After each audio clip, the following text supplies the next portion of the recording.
guys, in this video I'm going to be talking about how to diagnose and find a sulfated battery in a battery bank system. Number one, you see a dramatic voltage drop in the system. Number two, when you find that individual battery and put that battery on a load test, it will just fail. Okay, so for that reason, we need two major equipment to diagnose that sulfated battery.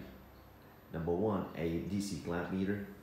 Number two, a battery load tester. So I got here. This is a clamp meter, a DC clamp meter, and we're gonna check the voltage of the battery. We're gonna check the voltage, each one of the battery individually. Number two, after that, when you find out which battery is or has a less voltage or a lower voltage, you're gonna put the battery on the load test. This is a battery load tester. This is a 100 amp battery load tester. So let's go ahead and check the individual battery.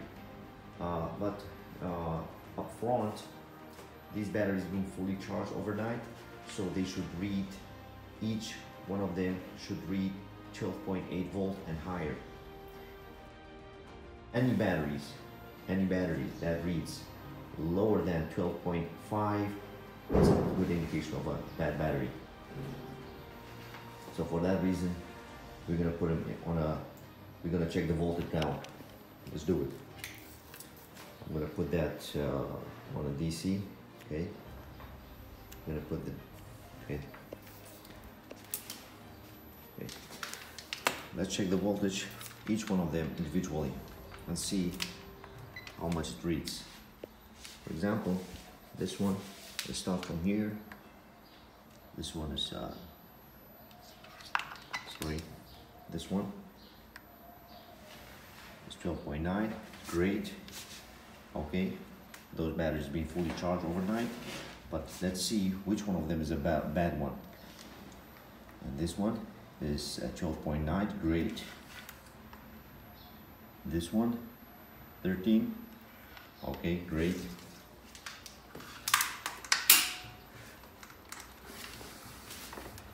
This one.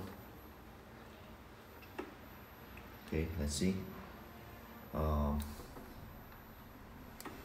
Check again. Sorry, it's not. Doesn't have a good contact.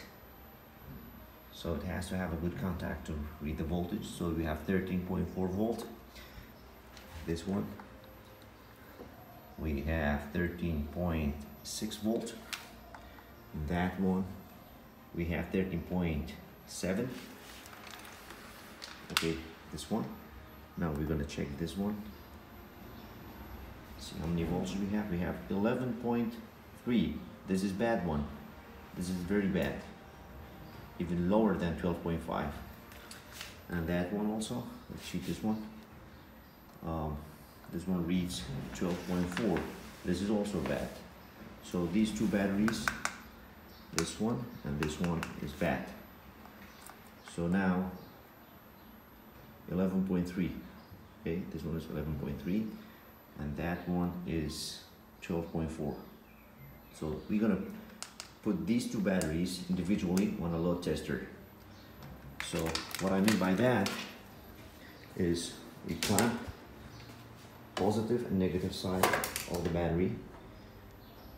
Okay, we're gonna clamp it positive and negative side to the battery and see how many, and check the current, how many current is flowing through the through that load tester. The load tester, it depends on the load tester. If the load tester is 100 amp, it should read 100 amp when you clamp it with the clamp meter. Okay, we're gonna clamp it like that after putting it on the load tester. Okay, we're gonna clamp it like that and read the amperage. It should read 100 amp. if the load tester is 50 amp, it should read 50 amp. But in my case, it's 100 amp, so it should read 100 amp, or even a little bit higher, 130, 120. But if it reads lower than 100 amp, it's a good indication of sulfation. It's below 50 amp, it's a heavy sulfated. So let's go ahead and test the put the battery to the load test. Let's put this in the bad one. I'm gonna go ahead and clamp the positive to positive and negative to negative. This one, okay? Positive to positive. Okay, now the I guess we did it upside down. Okay, so now it's positive, positive, negative, negative. It reads a very low voltage, 10.8 volt. It's already bad.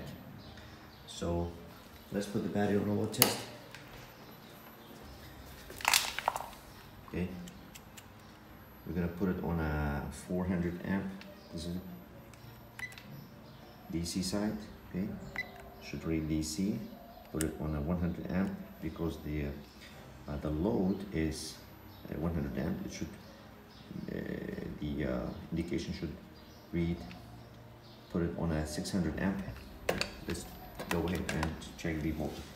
This battery load tester has a lever, so when you push the lever to the right side, it just put the battery on a load test. So let's read. I want you guys to see it, see the amperage and see the voltage at the same time. Once I click the lever, push the lever to the right side. I'm gonna put the battery on load test now. Okay, let's see. There we go. 3.4. This is already dead, so there's no need for further inspection. So let's put the other battery on the load test. This is dead, totally dead, desulfated. So let's put this battery on the load test now. Okay, see the voltage 12.4, and we're gonna do the same thing on here. Okay, let's do it. There we go. Already dead, 24 volt. This is very bad. Both batteries are dead. They are sulfated. They need to be desulfated. I'm going to show you how to do it next. Now, let's put that battery on a load test and see how many amps will give us. Do the same thing here. Put this here. Clamp. Positive to positive. Negative to negative. Okay. Now we have here, as you see here, let's put the light on. Okay, now once I put the lever, it will put the battery on to the load test. Let's do it. So now read 13 volts. Okay, when I put the load test, it should read, the voltage drop a little bit. Then when I release the lever, when I turn off the load tester again, it should go back to normal, higher than 12.8. Oh, sorry, higher than 12.5. Okay. Once I turn on the lever, the voltage drops, and we read the amperage. Let's do it. So see, as you see here, we have 10.8 volt, and we have 101 amp going through the load tester. So this battery is perfect, and those batteries are bad. Now, so what are we gonna do now? We're gonna put these batteries and desulfate them, okay? Individual. So, all right? So how are we gonna do it? With this bad boy. This is a welder, this is a DC welder, and a 160 amp DC welder, stick welding machine. I'm gonna be I'm gonna be desulfating and putting those batteries, each one of them individually, on to the desulfation. Okay, I'm gonna desulfate those batteries with this welder. I'm gonna show you how to do it. This is also it has own tricks, so you have to be careful not to damage the battery. I'm gonna walk you through in the next video. I'm gonna show you how to do it. Okay. Peace for now.